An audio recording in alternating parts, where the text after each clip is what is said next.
வணக்கம். வேந்தரின் இளங்கதிர் காலை செய்திகளுக்காக கௌரவ விஸ்வநாதன். சஞ்சனா. முதலில் தலைப்புச் செய்திகள். இன்று தமிழகம் வருகிறார் பிரதமர் மோடி. தேர்தல் பிரச்சார கூட்டத்தில் பங்கேற்பு.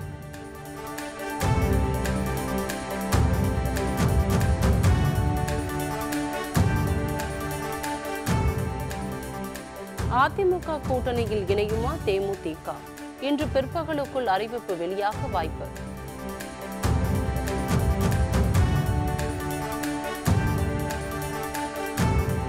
மும்பை தாக்குதலுக்கு மூளையாக செயல்பட்ட ஹபீஸ் சையத் அமைப்புக்கு தடை. பாகிஸ்தான் திடீர் அறிவிப்பு.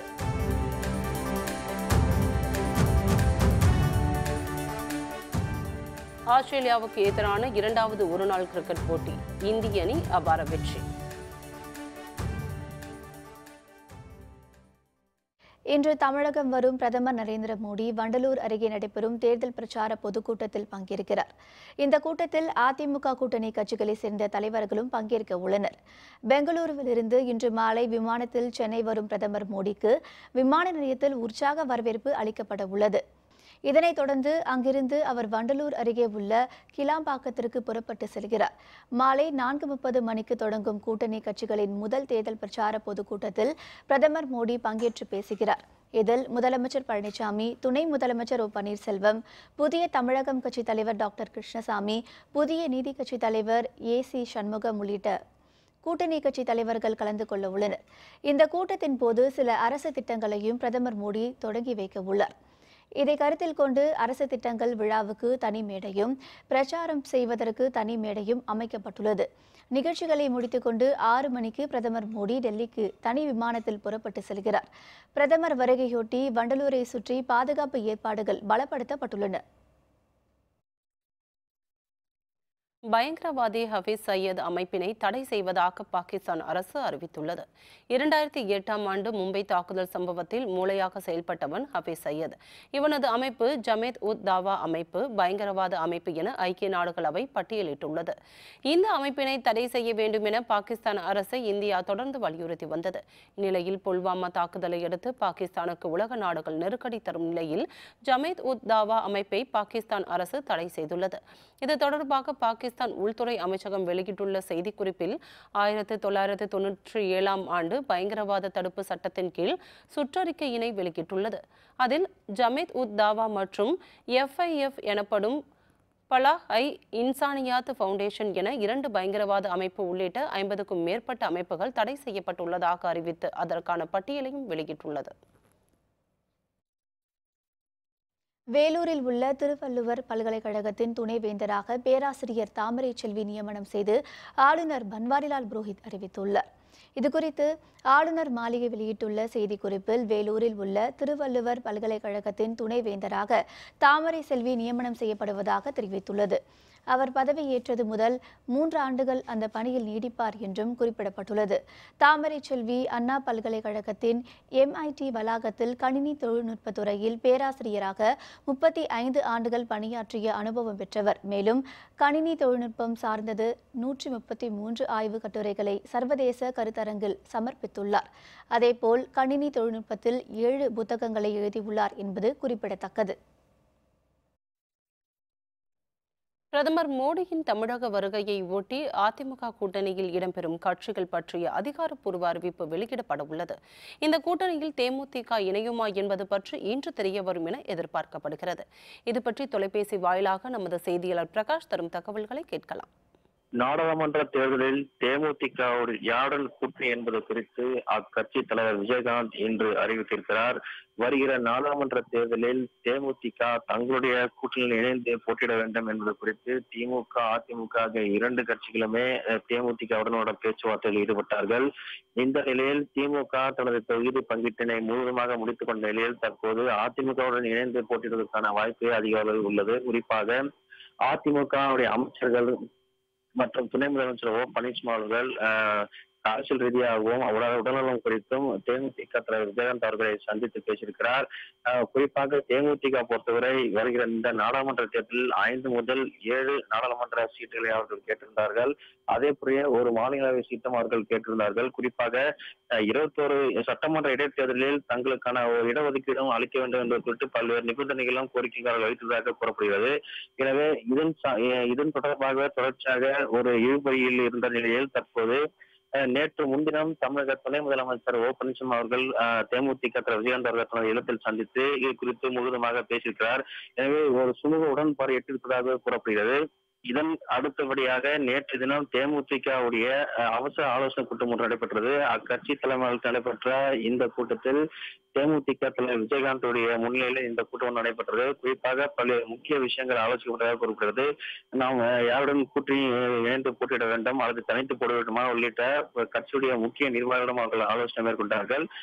இந்த ஆலோசனை பிறகு பெரும்பாலானோர் அதிமுக இணைந்து போட்டியிடலாம் என்ற ஒரு கருத்தை அவர்கள் முன்வைத்ததாகவே கூறப்படுகிறது. எனவே இன்றைய தினம் தேமுதிக அதிமுகவுடன் இணைந்தார்கள் போட்டியிடுவதற்கான வாய்ப்பு இன்று அதிகாரப்பூர்வமாக அறிவிப்பதற்கான ஒரு வாய்ப்பு தேவைப்படுகிறது. இன்று காலை 10 மணிக்கு மேல் அவர்கள் தேமுதிக அதிமுக தலைமை அலுவலகத்தில் வருவதற்கான ஒரு வாய்ப்பு இருக்கிறதாக தேமுதிக தலைப்பில் வட்டாரங்கள் தெரிவிக்கப்படுகிறது. தேமுதிக மற்றும் அதிமுக அந்த கூட்டணி ஒப்பந்தம் கையெழுத்தாகும் என்று எதிர்பார்க்கப்படுகிறது. குறிப்பாக இதனை அடுத்து இன்று மாலை பிரதமர் மோடி அவர்கள் தமிழகம் வருகிறார். அவர் இந்த வண்டலூர் நடைபெறக்கூடிய அந்த பிரம்மாண்ட பொதுக்கூட்டத்தில் அனைத்து பாஜக இணைந்து போட்டியிடக்கூடிய அனைத்து தோழமை கட்சிகளும் தலைவர்களும் அந்த கூட்டத்தில் பங்கேற்பதற்கு வாய்ப்பு இருக்கிறது. எனவே தேமுதிக தலைவர் விஜயகாந்த் அவர்களும் இந்த கூட்டத்தில் பங்கேற்பதற்கு ஒரு வாய்ப்பு இருக்கிறதாக சொல்லப்படுகிறது. இன்னும் ஒரு சில மணி நேரங்கள், அதாவது இன்று காலை 10 மணி அளவிலேயே தேமுதிக தங்களுடைய நிலைப்பாட்டை அறிவிப்பதற்கான ஒரு வாய்ப்பு கூறப்படுகிறது. முதன்முறையாக +1 வகுப்புக்கு பொதுத் தேர்வு நடைபெறும் என அறிவிக்கப்பட்டுள்ள நிலையில் இன்று தொடங்கி 22ஆம் தேதி வரை தேர்வு நடைபெற உள்ளது. முதல் நாளான இன்று தமிழ் பாட தேர்வு நடைபெறுகிறது. வரும் 8ஆம் தேதி ஆங்கிலம் பாடத்திற்கு தேர்வு நடைபெற உள்ளது. 12ஆம் தேதி கணிதவியல், விலங்கியல், வணிகவியல், மைக்ரோபயாலஜி பாடங்களுக்கும், 14ஆம் தேதி இயற்பியல், பொருளாதாரம், கம்ப்யூட்டர் தொழில்நுட்பம் பாடங்களுக்கும், 18ஆம் தேதி உயிரியல், தாவரவியல், வரலாறு, வணிக கணிதம் மற்றும் புள்ளியியல் பாடங்களுக்கும், 20ஆம் தேதி வேதியியல், கணக்கு பதிவியல், புவியியல் பாடங்களுக்கும் தேர்வுகள் நடைபெற உள்ளன. 22ஆம் தேதி கம்யூனிகேட்டிவ் இங்கிலீஷ், நெறிமுறைகள் மற்றும் இந்திய கலாச்சாரம் பாடங்களுக்கு தேர்வுகள் நடைபெற உள்ளன. தேர்வுகள் வரும் 22ஆம் தேதியுடன் நிறைவடைய உள்ள நிலையில் தேர்வு முடிவுகள் மே மாதம் 8ஆம் தேதி வெளியாகும் என தமிழக பள்ளிக்கல்வித்துறை அறிவித்துள்ளது.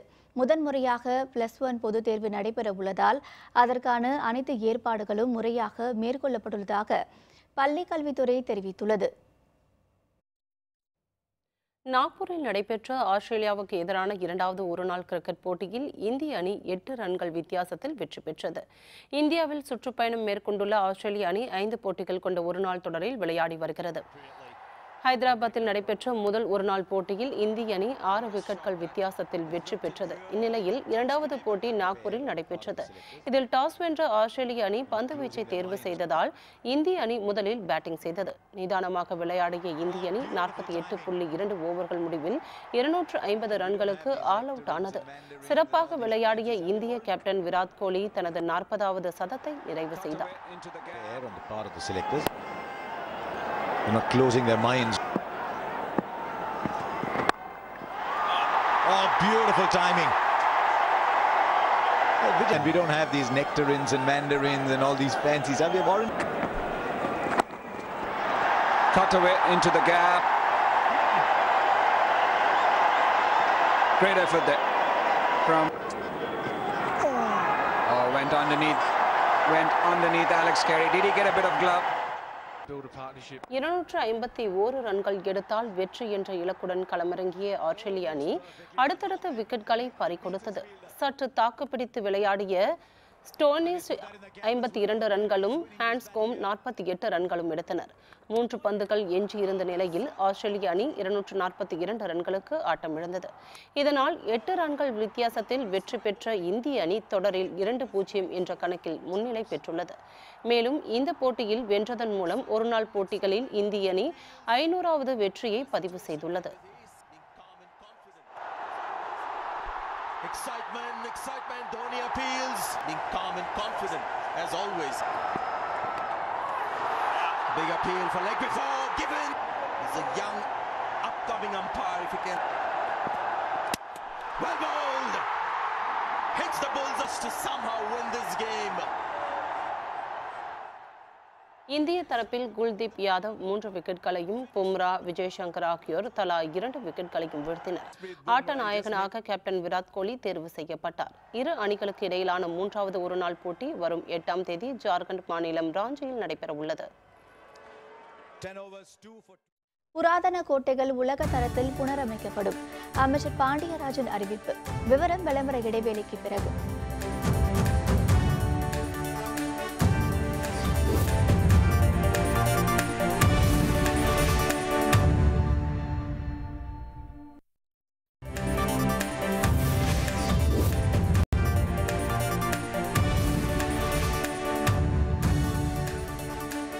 செய்திகள் தொடர்கின்றன. காஞ்சிபுரம் மாவட்டம் மாமல்லபுரம் சிற்ப கல்லூரி விழாவில் கலந்து கொண்ட தமிழ் வளர்ச்சித்துறை அமைச்சர் பாண்டியராஜன் புராதன கோட்டைகள் உலக தரத்தில் புனரமைக்கப்படும் என அறிவித்தார். மாமல்லபுர அரசினர் சிற்பக்கலை கல்லூரி சார்பில் சிற்பம் ஓவிய கண்காட்சி தொடக்க விழா கலந்து கொண்ட அமைச்சர் பாண்டியராஜன் பின்னர் செய்தியாளர்களிடம் பேசினார்.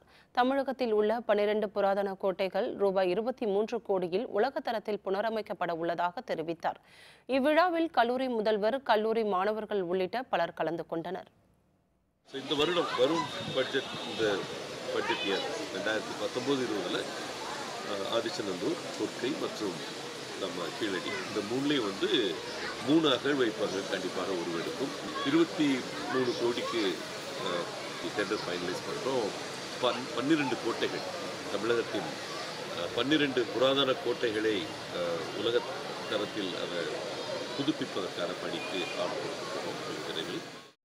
தமிழகத்தில் இளைஞர்களுக்கு இடையே விளையாட்டு ஆர்வத்தை ஊக்குவிக்கும் ஆலோசனை குழு அமைத்தல் தொடர்பான அறிவிப்பை தமிழக அரசு வெளியிட்டுள்ளது. இளைஞர் நலன் மற்றும் விளையாட்டு மேம்பாட்டுத்துறை சார்பில் வெளியிடப்பட்டுள்ள அறிக்கையில் விளையாட்டு புரவலர்கள், விளையாட்டு ஆர்வலர்கள் பெயர்கள் இடம்பெற்றுள்ளன. மொத்தம் 25 பேர் கொண்ட குழுவில் இந்திய கிரிக்கெட் அணியின் முன்னாள் கேப்டன் ஸ்ரீகாந்த், SRM பல்கலைக்கழகத்தின் துணை இணைவேந்தர் doctor R Balasubramaniam, Ramco cement மேலாண்மை இயக்குனர் VR வெங்கடராமராஜா, அப்போலோ மருத்துவமனை டாக்டர் விஜய் ரெட்டி உள்ளிட்டோர் இடம்பெற்றுள்ளனர். இந்த குழுவினர் விளையாட்டு வீரர்களின் மேம்பாட்டிற்காக பல்வேறு விளையாட்டு பயிற்சி வசதிகள், அரசு சாதாரண நிறுவனங்கள், அமைப்புகளிடமிருந்து பெருநிறுவன சமூக பொறுப்பு நிதி மற்றும் வேலை வாய்ப்புகள் ஆகியவற்றை சிறந்த முறையில் பயன்படுத்த ஒருங்கிணைப்பது உள்ளிட்ட பணிகளை மேற்கொள்ள உள்ளனர். காவிரி ஆற்றின் குறுக்கே மேகதாதுவில் அணை கட்ட கர்நாடகத்திற்கு துணை போகும் மோடி அரசு குறித்து திமுக தன் நிலைப்பாட்டை தெரிவிக்க வேண்டும் என தருமபுரியில் PR பாண்டியன் தெரிவித்தார். விவசாயிகள் விழிப்புணர்வு பயணத்தில் கலந்து கொண்ட PR பாண்டியன் பின் செய்தியாளர்களிடம் பேசினார். அப்போது தருமபுரி மாவட்டம் கடந்த 10 ஆண்டுகளாக வறட்சியால் பாதிக்கப்பட்டுள்ளது. அதனால் வறட்சி மாவட்டமாக அறிவித்து நிவாரணம் வழங்க வேண்டும் என கூறியவர், காவிரி ஆற்றின் குறுக்கே ராசிமணலில் தமிழக அரசு அணை கட்டினால் தருமபுரி, கிருஷ்ணகிரி, வேலூர் மாவட்ட விவசாயிகள் பயன்பெறுவார்கள் என தெரிவித்தார். மேகதாதுவில் அணை கட்டுவதற்கு பாராளுமன்ற தேர்தலுக்கு முன்னதாகவே அனுமதி கொடுக்கப்படும் என்கிற அதிர்ச்சி செய்தி வந்திருக்கிறது. மத்திய அரசினுடைய பொறியாளர்கள் குழு மேகதாது பகுதியில் அனுமதி கொடுப்பதற்கான ஆய்வுப் பணியில் ஈடுபட்டிருக்கிற செய்தி பேர் இடியாக இருக்கிறது. இது குறித்து மோடி அரசின் தமிழக விரோத நடவடிக்கையை முடிவு கட்ட வேண்டுமானால் திராவிட முன்னேற்றக் கழகம் காவிரியில் மேகதாது அணை கட்டுவது குறித்து தனது நிலையை உடனடியாக வெளிப்படையாக தெளிவுபடுத்த வேண்டும். தமிழ்நாடு நுகர்பொருள் வாணிப கழக நிர்வாகத்தின் சீர்கேடுகளை கண்டித்து நாகையில் நடைபெற்ற ஆர்ப்பாட்டத்தில் பலர் பங்கேற்றனர். நாகை மாவட்ட ஆட்சியர் அலுவலகம் முன்பு நடைபெற்ற ஆர்ப்பாட்டத்தில் அனைத்து தொழிற்சங்க கூட்டமைப்பு நடத்திய பேச்சுவார்த்தையில் ஒப்புக்கொண்டபடி தமிழகம் முழுவதும் காலி பணியிடங்களை நிரப்பிட வேண்டும், சுமை தூக்கும் தொழிலாளர்களுக்கு FICக்கு இணையான கூலி வழங்க வேண்டும் என்பன உள்ளிட்ட கோரிக்கைகளை முன்வைத்து முழக்கங்கள் எழுப்பப்பட்டன.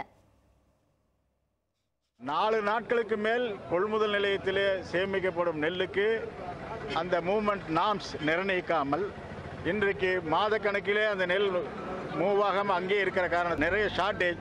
அந்த ஷார்ட்டேஜுக்காக லட்சக்கணக்கில் தொழிலாளர்களிடம் பணம் பிடிச்ச செய்யப்படுகிறது. பர்ச்சேஸ் ஆஃபீஸரை சஸ்பெண்ட் செய்கிறார்கள், இடமாற்றம் செய்கிறார்கள். இதை உடனடியாக தடுத்து நிறுத்த வேண்டும். சஸ்பென்ஷனை ரத்து செய்ய வேண்டும். ரெக்கவரி ஆர்டரை திருப்பி கொடுக்க வேண்டும். பிடித்த பணத்தை திருப்பி கொடுக்க வேண்டும். இனி செய்திகளின் தொகுப்பை காணலாம். கன்னியாகுமரி மாவட்ட மீன் தொழிலாளர்கள் சங்கம் சார்பில் மீனவர் விரோத கொள்கைகளை மத்திய அரசு கைவிட வேண்டும் என்பதை வலியுறுத்தி ரவுண்டானா பகுதியில் ஏராளமான மீனவர்கள் குடும்பத்துடன் போராட்டத்தில் ஈடுபட்டனர். மீனவர்களின் வாழ்வாதாரத்தையும் கடல் வளத்தையும் குடியிருப்புகளையும் பாதுகாத்திட சட்டம் இயற்ற வேண்டும். மேலும் மீனவர்களை பழங்குடியினர் பட்டியலில் சேர்த்து மீன்துறைக்கு தனி அமைச்சகம் அமைக்கவும் வலியுறுத்தப்பட்டது. திருவள்ளூர் அருகே போதைப் பொருள் கடத்தல் தடுப்பு பிரிவினரின் வாகன சோதனையில் 1,50,00,000 ரூபாய் ஹவாலா பணம் பறிமுதல் செய்யப்பட்டது.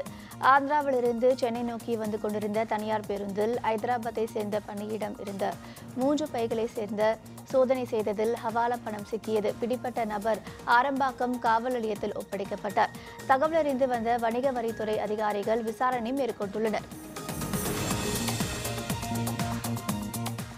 திருநெல்வேலி மாவட்டம் வள்ளியூரில் நரிக்குறவர்கள் சமுதாயத்திலிருந்து முதலாக 10ஆம் வகுப்பு தேர்வு எழுதும் 2 மாணவிகளை மாவட்ட ஆட்சியர் ஷில்பா சதீஷ் பிரபாகர் பரிசுகள் வழங்கி ஊக்கப்படுத்தினார். வள்ளியூர் அருகே உள்ள பூங்கா நகரில் மிகவும் பின்தங்கிய நிலையில் உள்ள நரிக்குறவர்கள் குடும்பத்திலிருந்து தேர்வு எழுதும் பார்வதி, மாதவி என 2 மாணவிகளை சந்தித்த மாவட்ட ஆட்சியர் தனது காரில் ஏற்றி வலம் வந்தார்.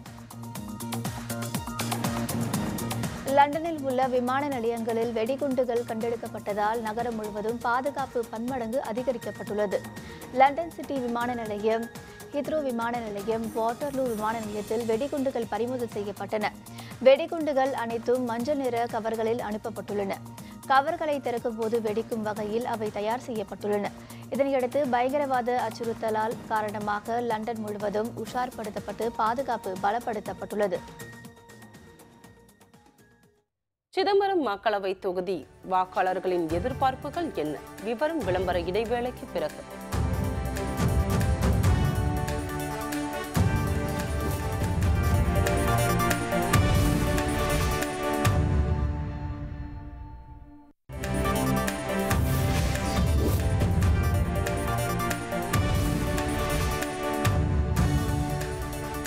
செய்திகள் தொடர்கின்றன. சிதம்பரம் மக்களவை தொகுதி விரைவில் பொது தேர்தலை எதிர்கொள்ள உள்ள நிலையில் பல்வேறு பிரச்சினைகள் நீண்ட காலமாக நிறைவேற்றப்படாமல் உள்ளன. சிதம்பரம் தொகுதியின் தற்போதைய நிலவரம் குறித்து இன்றைய வேந்தர் தொகுதி சுற்றில் காணலாம்.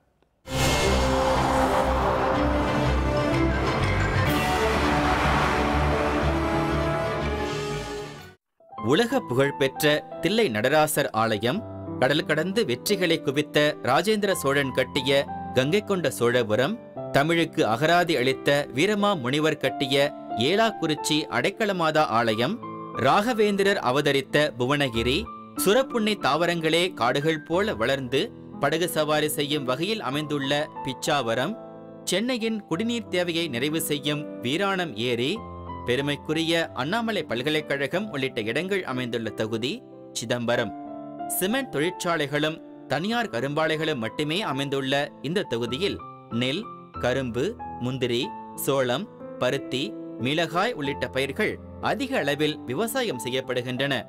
கடலூர் மாவட்டத்தில் சிதம்பரம், காட்டுமன்னார் கோவில், புவனகிரி, அரியலூர் மாவட்டத்தில் அரியலூர், ஜெயங்கொண்டம், செந்துறை, பெரம்பலூர் மாவட்டத்தில் குன்னம் ஆகிய பேரவைத் தொகுதிகள் சிதம்பரம் மக்களவைத் தொகுதியில் இடம்பெற்றுள்ளன. சிதம்பரம் மக்களவைத் தொகுதியில் ஆண் வாக்காளர்கள் 7,28,368, பெண் வாக்காளர்கள் 7,31,315, மூன்றாம் பாலினத்தவர் 52 பேர் என மொத்தம் 14,59,735 வாக்காளர்கள் இடம்பெற்றுள்ளனர்.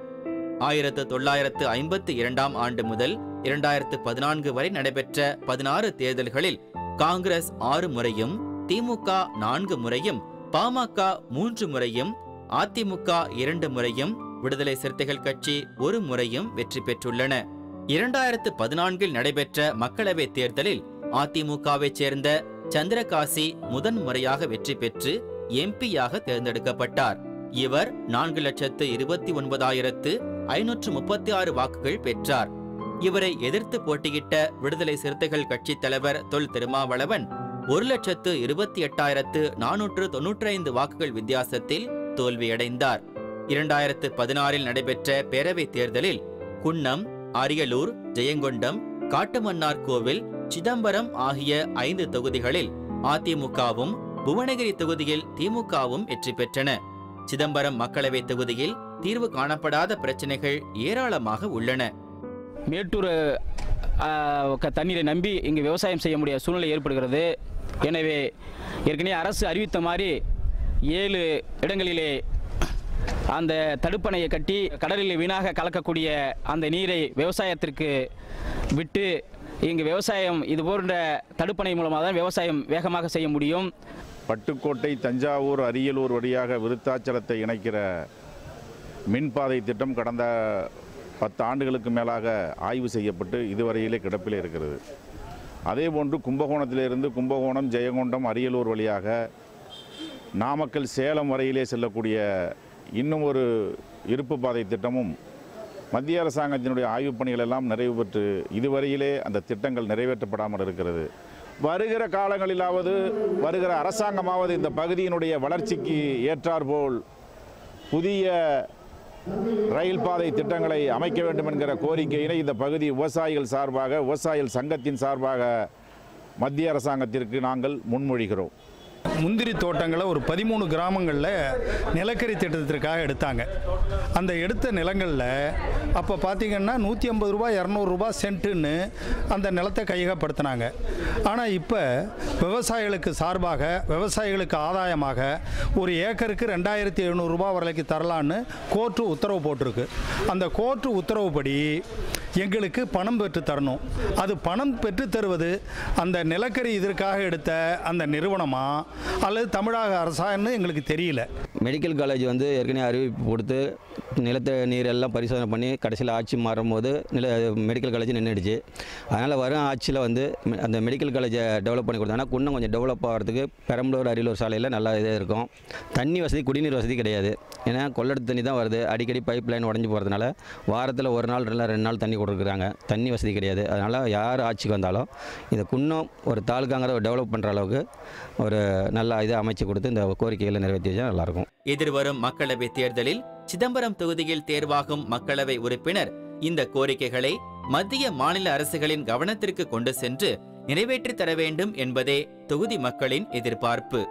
வேந்தர் தொகுதி சுற்று செய்திகளுக்காக அரியலூரிலிருந்து செய்தியாளர் செந்தில்குமார். மீண்டும் தலைப்புச் செய்திகள். இன்று தமிழகம் வருகிறார் பிரதமர் மோடி. தேர்தல் பிரச்சார கூட்டத்தில் பங்கேற்பு. அதிமுக கூட்டணியில் இணையுமா தேமுதிக? இன்று பிற்பகலுக்குள் அறிவிப்பு வெளியாக வாய்ப்பு.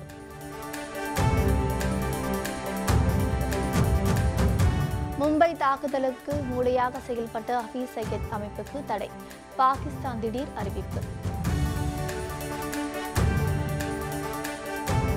ஆஸ்திரேலியாவுக்கு எதிரான 2வது ஒருநாள் கிரிக்கெட் போட்டி. இந்திய அணி அபார வெற்றி. இத்துடன் வேந்தரின் இளங்கதிர் காலை செய்திகள் நிறைவடைந்தன. வேந்தர் டிவி செயலியை பதிவிறக்கம் செய்து முக்கிய செய்திகளை நேயர்கள் காணலாம். மீண்டும் பகல் 1 மணிக்கு உச்சிவேளை பகல் செய்திகளில் சந்திப்போம். வணக்கம்.